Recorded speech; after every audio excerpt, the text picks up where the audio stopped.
the pleasure to interview Jacasta Barry. And I've actually just met her quite recently, but I saw her 3 times in the short time that I met. That's right. Absolutely enjoy her company. She's got an amazing story. Welcome. Thank you. Explain to me what Jacasta means in what language? Jacasta is actually it's originally classic Greek. The name was a character in one of the tragedies from the Greek classics. Oh, And so intrigued with it's your perfect, well, I don't speak French, but it sounds to me a perfect French speaking. So Thank you. a little journey to now, what took you to Perth and journey to date? Fantastic. Well, I'm native to Perth. I was born in a small town in the country called Katanning, which apparently has an amazing hotel that has just recently opened a restored mill, I believe, that is attracting people from all over the world. But I actually left Australia when I was 7 years old and my family moved overseas. We lived in England and then a long, long time in France. So I lived in France from the time I was 9 years old, and I have memories of the very first day when I was enrolled in a school in France, and the building was made of volcanic stone, so the buildings were grey and it was dark and cold and there was not much light and it all seemed like a black and white movie almost. And the absolute paranoia of fear of not being able to speak to anyone in language because I had no French practice, I had no French training at all. I was a 9-year-old child. And I was panic-stricken thinking, how am I going to survive this day and this whole year ahead of me without speaking the language? And amazingly, the next half hour from then, the fear was absolutely dissipated because a beautiful lady came up to me, took me by the hand and said, Jacasta, you're going to be okay, I speak English. So I was very, very lucky.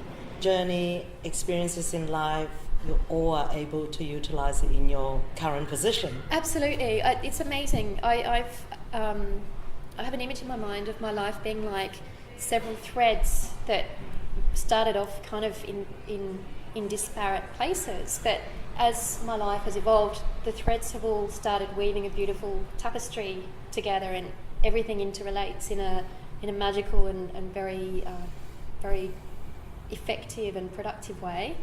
It's really, really been interesting.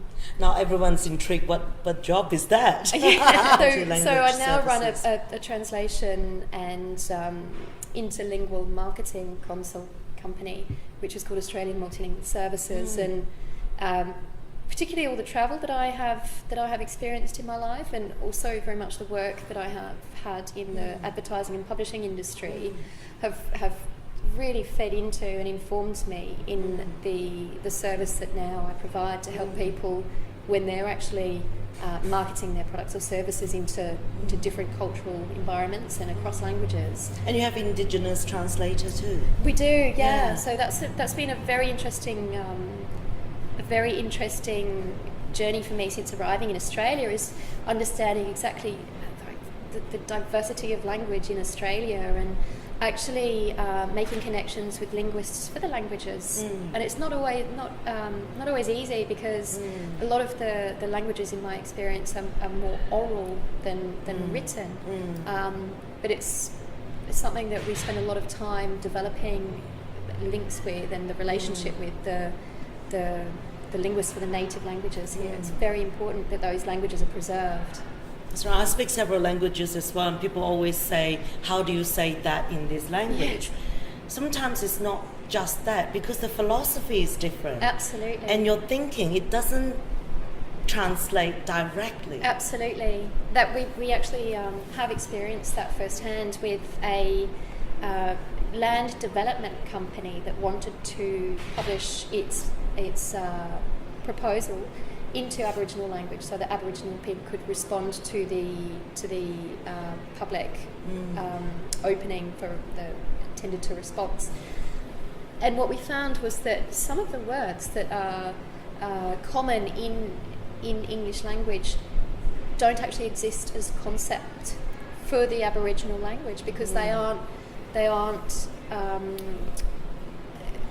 really part of the Aboriginal way of life. So that is something that's very interesting, and the way we worked with that is that we had some English words among the Aboriginal words, and that was the agreement that was reached, that was how we would best cover all of the different concepts. So where there are indigenous concepts, use the language, but supplement it with the English words.